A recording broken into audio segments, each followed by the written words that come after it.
Përshëndetje të nderuar shikues dhe mirë se vini në edicionin informativ të orës 14 këtu në Blu Televizion, ku do të ndjekim së bashku zhvillimet të fundit nga vendi, rajoni dhe bota. Nisim me aktualitet.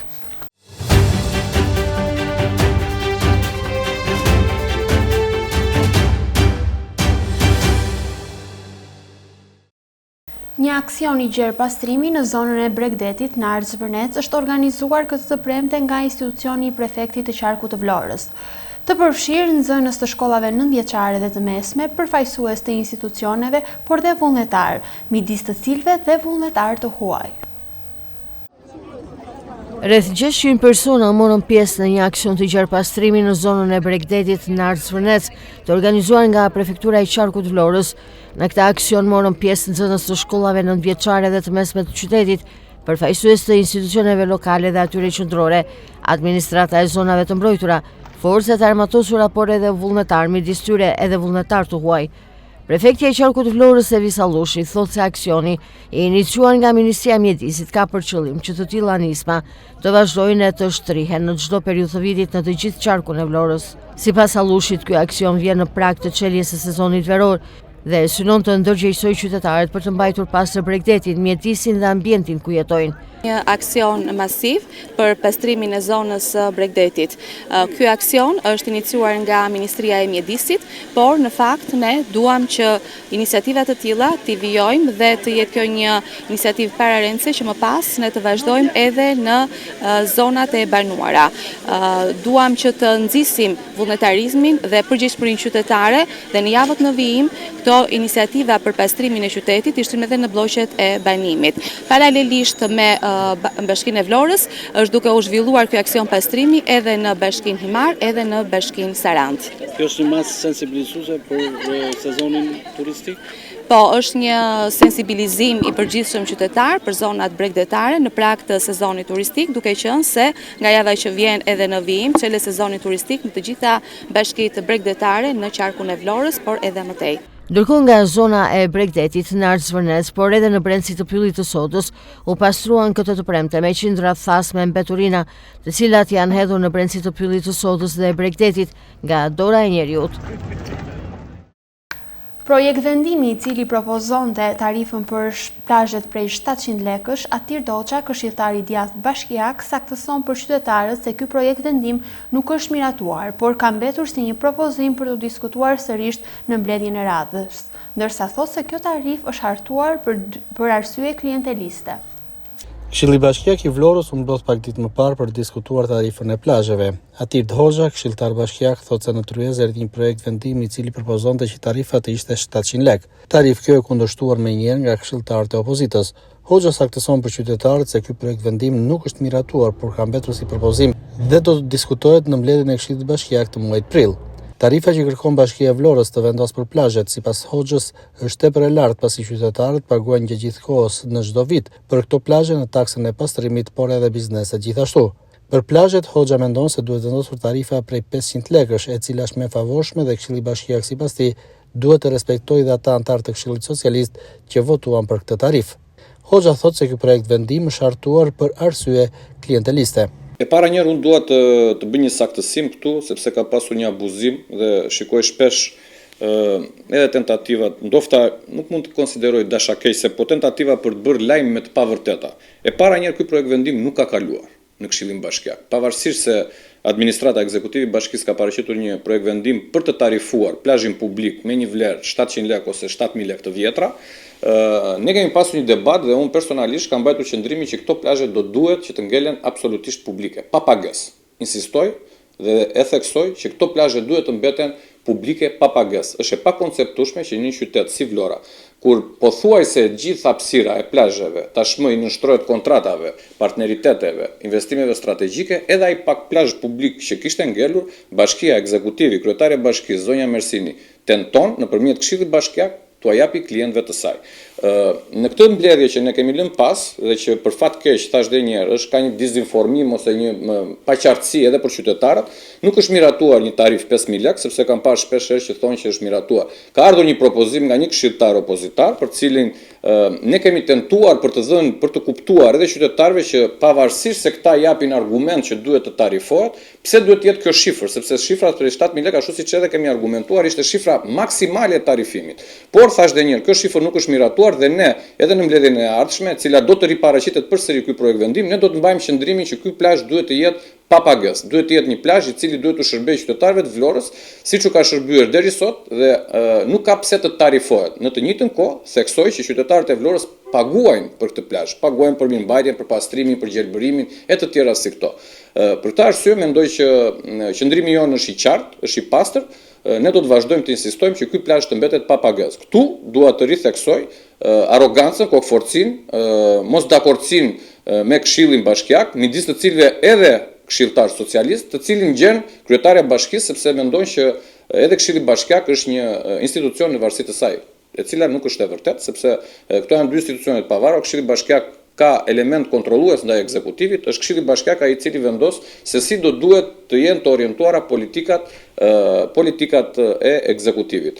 Është për të ardhur keq që edhe ai pak plazh, thash edhe një herë, tentohet për të dytën herë, pas pak ditësh në datën 30 do të jetë mbledhja e dytë e Këshillit Bashkiak për të muaj, në të cilin përsëri ekzekutivi do të insistojë duke denatyruar, duke ofenduar edhe ata këshilltar të cilët pretendonin që çmimi prej 7.000 lekësh nuk ishte çmimi adekuat ose çmimi më i mirë i mundshëm për tu aplikuar, por ishte çmimi 5.000 lekë. Edhe për këtë bashkia do të detyrojë që të vinë në mbledhjen e datës 30 për të votuar përsëri çmimin i cili është përcaktuar nga ekzekutivi.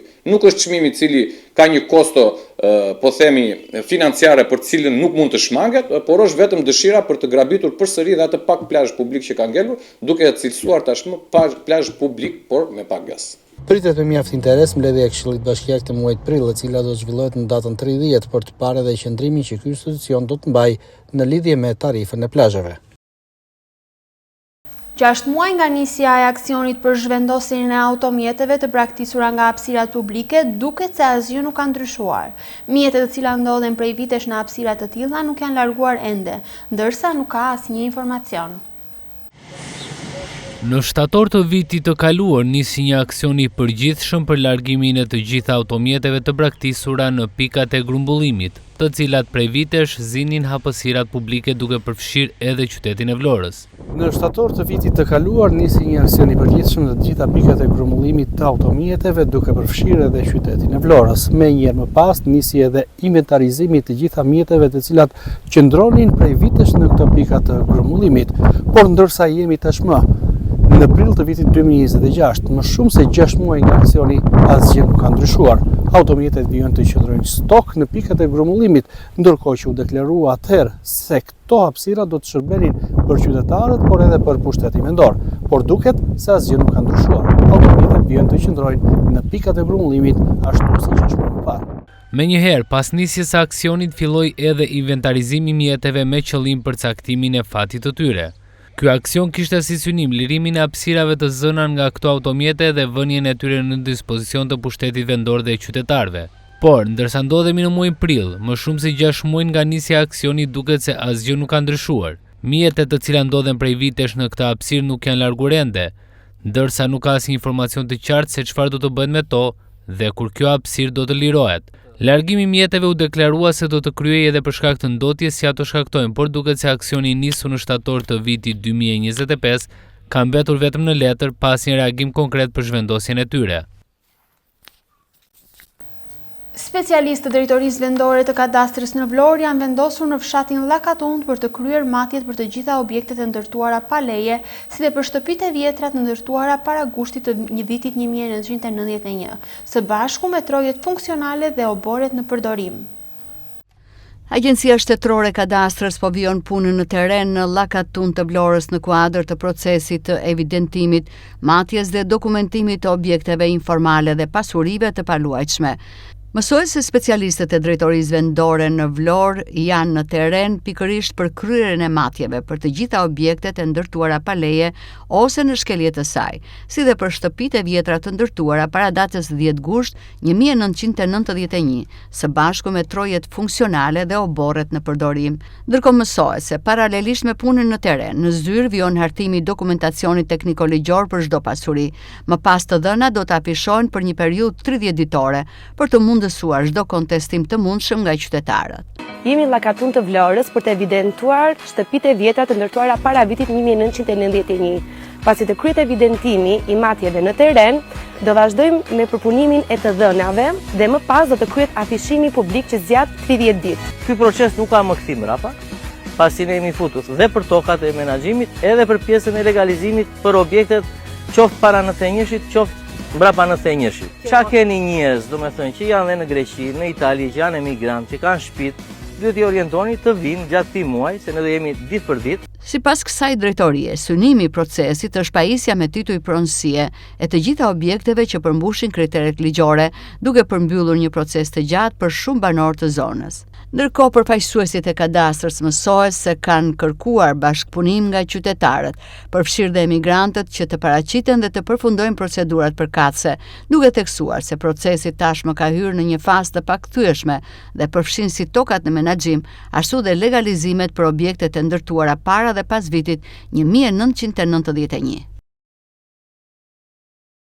Në Athinë jo vetëm për futboll, janë veteranët legjendar të Flamurtarit, të cilët në Nea Perama janë përballur në një ndeshje futbolli me ish lojtarët e skuadrave elitare greke. Për ish futbollistët, ndeshje të tilla nuk janë thjesht futboll, por kujtes, emocion dhe një urë që lidh breza e popuj. Veteranët legjendar të Flamurtarit udhëtuan drejt Athinës për një përballje të veçantë me ish lojtarët e skuadrave elitare greke. Në Nea Perama, aty ku historia takohet me pasionin, ata u pritën në një atmosferë të ngrohtë, të mbushur me respekt, nostalgji dhe frymë të pastër sportive. Në fushë zbritën emra që kanë lënë gjurmë të pashlyeshme në historinë e futbollit shqiptar: Vasil Ruci, Rapotao, Kreshnik Çipi, Latif Gjondeda, Qerem Memushi dhe Roland Iliadi, figura që dikur ndezën zemrat e tifozëve dhe që sot rikthehen për të sjellë sërish magjinë e tyre. Për krah tyre dhe brezi më i ri, si Zguro Moçka, Saka, Guma, Mezani dhe Iliadi, dëshmuan se tradita kuqezi vazhdon të jetojë dhe të përcillet me dinjitet. Edhe pse munguan disa emra të njohur si Luan Birçe, Thanas Gjyli dhe Alfred Ferko, prania e veteranëve në fushë mjaftoi për ta kthyer këtë takim në një festë të vërtet futbolli. Përballë tyre, shoqata e veteranëve të klubeve të mëdha greke i dha ndeshjes një dimension dhe më simbolik, duke shndruar atë në një moment bashkimi përtej rivalitetit. Takimi përfundoi me rezultatin 4-3 në favor të Flamurtarit, por më shumë se rezultati, mbeti mesazhi: sporti bashkon njerëzit.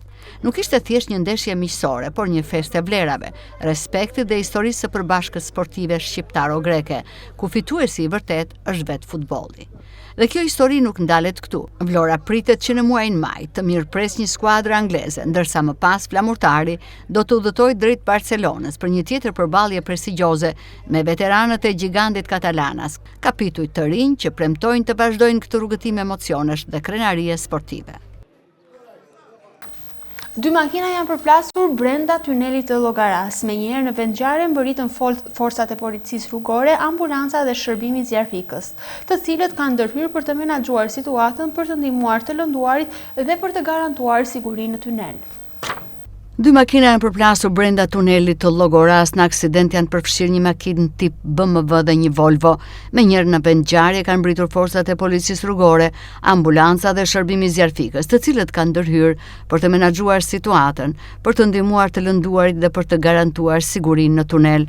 Sipas informacioneve paraprake, disa persona kanë pësuar lëndime dhe janë transportuar drejt spitalit për ndihmë mjekësore, ndërsa grupi hetimor po punon për zbardhjen e plotë të rrethanave të aksidentit. Si pasojë e ngjarjes, qarkullimi në tunel është bllokuar për rreth 1 orë, ndërsa autoritetet kanë punuar për normalizimin e trafikut dhe largimin e mjeteve të dëmtuara. Vlora Avion të mbetet një destinacion i preferuar dhe i shumë kërkuar nga turistët huaj. Këtë mëngjes në portin e Vlorës ka mbërritur kroqera Monet me 43 turistë në bord, kryesisht nga Bretania e Madhe, por dhe nga Gjermania, Irlanda dhe Ukraina.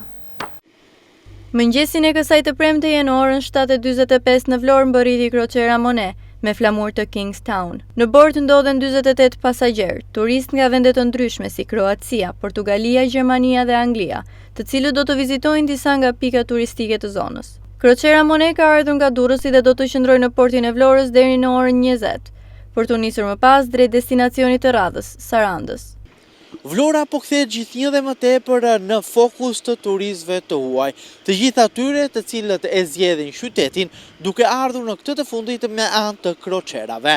Një tjetër kroçer në mëngjesin e kësaj të premteje ka mbërritur në qytetin bregdetar të Vlorës. Është kroçera Monet e cila po zhvillon një tur vizitor në të gjithë Shqipërinë duke vizituar disa qytete dhe nuk mund të rinte pa kaluar, pa ndaluar në një prej atraksioneve më të rëndësishme turistike të Shqipërisë, siç është edhe Vlora. Muaj prill shënon edhe nisjen e sezonit të kroçerave në Vlorë, duke e kthyer qytetin gjithnjë më shumë në një destinacion të përvitshëm për turizmin detar. Kroçerat pritet të vijojnë gjatë gjithë sezonit turistik. 48 turistët që mbërriten këtë mëngjes kanë në itinerarin e tyre vizita në disa prej pikave më të njohura turistike, si Zverneci dhe Parku Arkeologjik i Apollonisë. Të nderuar shikues, kjo ishte dhe gjithçka e përgatitur për edicionin informativ të orës 14 tu në Blu Televizion. Për zhvillime të mëtejshme, ju lutem na ndiqni në faqen tonë zyrtare si dhe në rrjetet tona sociale. Duke ju lënë takim me kolegen Viola Murati, bashkë mirupafshim.